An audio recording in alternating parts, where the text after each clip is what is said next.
quick question from last night's game, okay? Chiefs-Lions. A lot being made about Juwan Taylor and the right tackle and how he was lined up.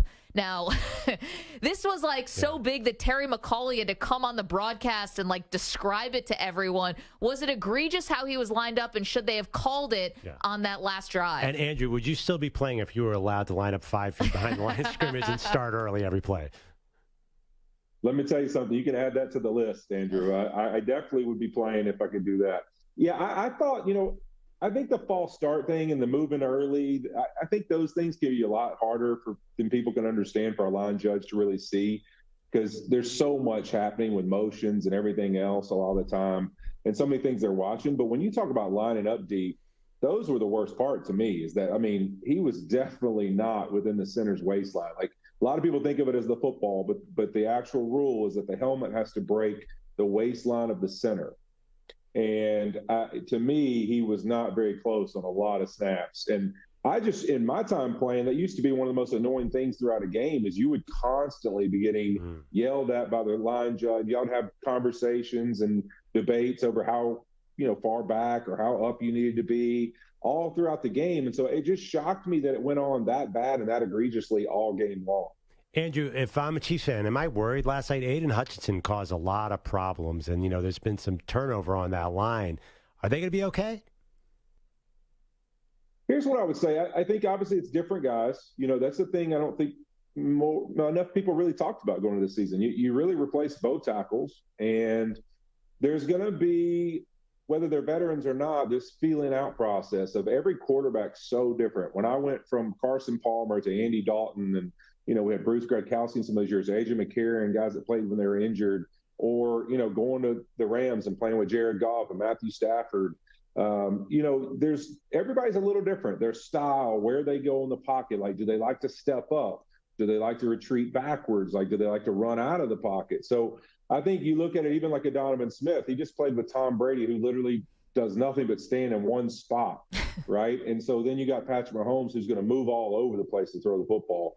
I think there's just this little bit of time of, regardless of whether you think they're going to play well enough, they're going to have a little bit of a feeling out time to, in a game, here's the timing and rhythm with which plays are going to happen and when I'm going to get in and out of the pocket. And I think that takes a little while to develop a relationship there and a trust. Andrew Whitworth, of course, the All-Pro left tackle, is joining us now on behalf of Thursday Night Football, which streams exclusively on Prime Video Thursday nights.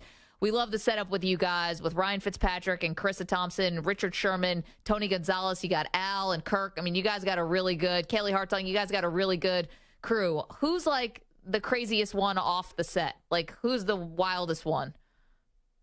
Well, Ryan Fitzmagic's an absolute lunatic. He is just, I always say this, he could just as much talk about football as be on Saturday Night Live. He's that kind of guy. He's hilarious, always witty and funny, and doing something, always up to some kind of antics. I did NFL Network a couple nights ago, and I was telling him he usually hits the lower lever on my chair right before we go on air live, so that my chair drops a foot. And you're just panicking to fix your chair back right before we go on air. But, it's always something with him. He's a riot, man. But our whole crew, we have a lot of fun. I never realized it could be this much fun covering the game and bouncing around city to city. We can't wait to get all back together. So I'm an Ivy Leaguer, to brag, Andrew. I don't know if I want Ryan Fitzpatrick representing us anymore. Because he's got these commercials he does not come off like a dude who went to Harvard. Does he to anybody? You know what? I agree with you there. We have a lot of fun. I always tell the Amazon crew, it'd be more fun to give us a camera on Thursday and show our Thursdays, because we go every city. We go to lunch. We try to find the thing to do in that city, whether it's Seattle, going to the fish market or whatever, and kind of bounce around and just, typical antics, finding something to do that's funny and fun, and enjoy the city some with fans and everything else. He's a riot. He definitely doesn't come. He's crazy intelligent, so you know that part of him being going to Harvard. But he's definitely a guy who doesn't give off that Harvard vibe. Andrew Whitworth is joining us, the All-Pro left tackle, Super Bowl champion, of course. So, okay, which offensive line are you most worried about this season? Is it the Jets? Is it someone else?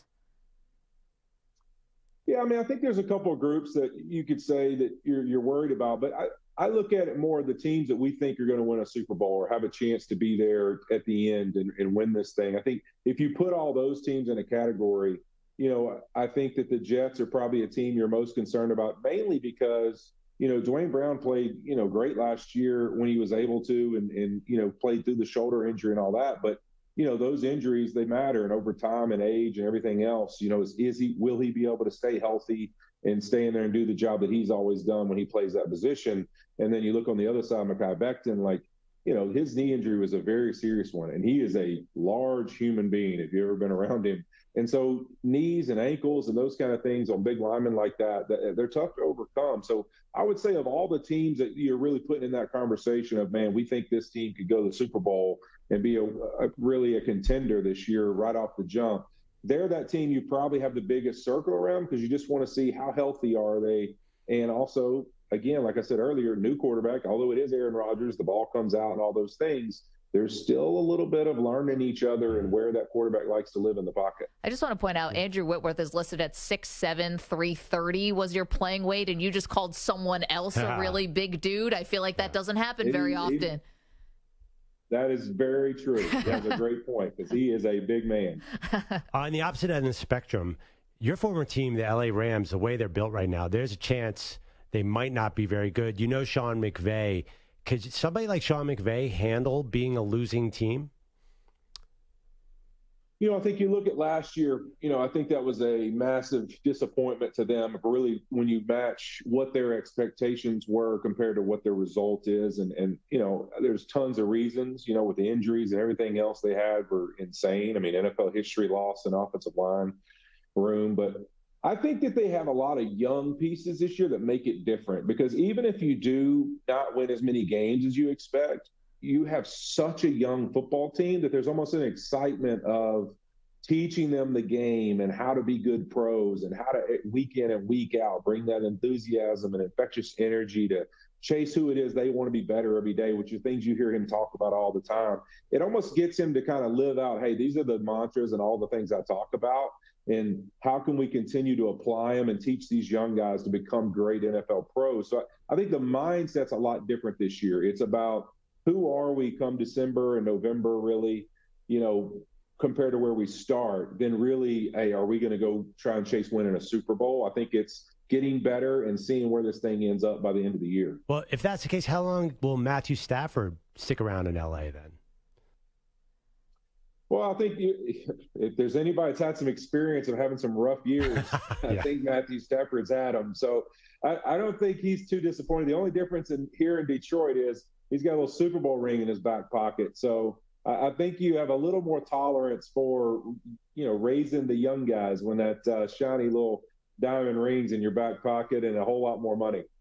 Andrew Whitworth joining us on behalf of Amazon Prime Thursday night. Last one for you, and this is kind of like obligatory. We're asking all of our guests this, basically. Are you a believer in the Colorado Buffaloes? Are you buying the Deion Sanders hype? Is this something that is, that you're caught up into, or are you not paying attention?